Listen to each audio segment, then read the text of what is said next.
Parole de Jérémie, fils de Helkias, l'un des prêtres qui était à Anathoth, dans les territoires de Benjamin. Le Seigneur m'adressa la parole et me dit, avant même de te former dans le sein de ta mère, je te connaissais. Avant que tu viennes au jour, je t'ai consacré. Je fais de toi un prophète pour les peuples. Et je dis, ô Seigneur mon Dieu, vois donc, je ne sais pas parler, je ne suis qu'un enfant. Le Seigneur reprit, ne dis pas, je ne suis qu'un enfant. Tu iras vers tous ceux à qui je t'enverrai, tu diras tout ce que je t'ordonnerai. Ne les crains pas, car je suis avec toi pour te délivrer, déclare le Seigneur. Puis le Seigneur étendit la main, il me toucha la bouche et me dit, ainsi, je mets dans ta bouche mes paroles. Sache que je te donne aujourd'hui autorité sur les peuples et les royaumes, pour arracher et abattre, pour démolir et détruire, pour bâtir et planter. Puis le Seigneur m'adressa la parole et me dit, que vois-tu, Jérémie? Et je dis, ce que je vois, c'est une branche d'arbre vigilant, c'est-à-dire d'amandier. Le Seigneur reprit, tu as bien vu, car moi je suis vigilant pour mettre ma parole en pratique. La vocation qui a été donnée veut dire en latin appel. Isaïe et Jérémie sont appelés par Dieu. Dieu appelle tous les hommes à faire alliance avec lui, à entrer dans son peuple. Cependant, pour servir de guide à ce peuple et le soutenir dans la foi, il en appelle certains. Abraham, Moïse, David, les prophètes, les apôtres, Saint Paul. Ici, dans ce passage de Jérémie chapitre 1, verset 1, 12, Jérémie est appelé. Aujourd'hui encore, Dieu appelle tous les baptisés à faire connaître l'Évangile et à servir leurs frères et leurs sœurs en Christ. Le peuple de Dieu qui a été choisi est appelé à continuer à annoncer le message. Dans ce peuple saint, choisi, élu et prédestiné par Dieu, chacun se doit de répondre à la vocation qui lui a été donnée et y répondre.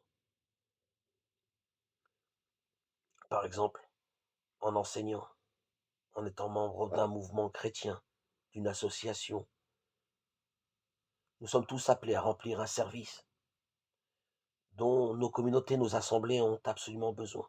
Nous sommes appelés à des ministères, à des missions particulières, selon nos talents, selon ce que Dieu nous a révélé.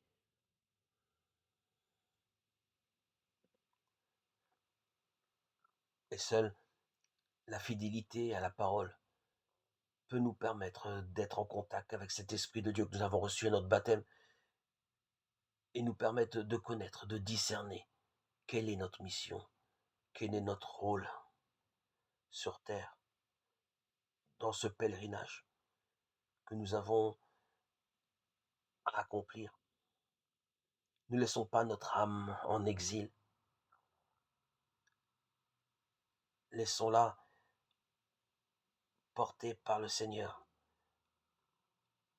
en étant fidèles à la parole.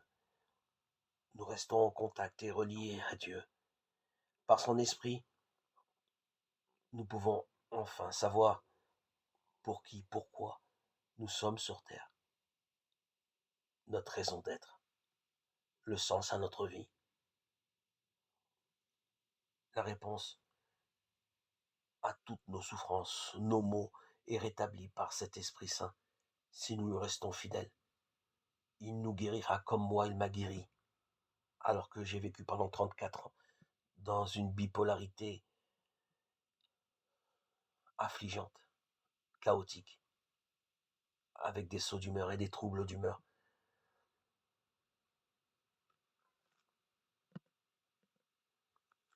Des déséquilibres que aujourd'hui je regarde avec surprise. En regardant ça, je suis bien loin de tout ça. Merci Seigneur de me permettre de rester fidèle à ton esprit, cet Esprit Saint qui m'a guéri et qui continue à me soulager des soucis et des inquiétudes que j'ai et que je rencontre chaque jour. Merci Seigneur, merci mon Dieu, de m'avoir accordé ton esprit.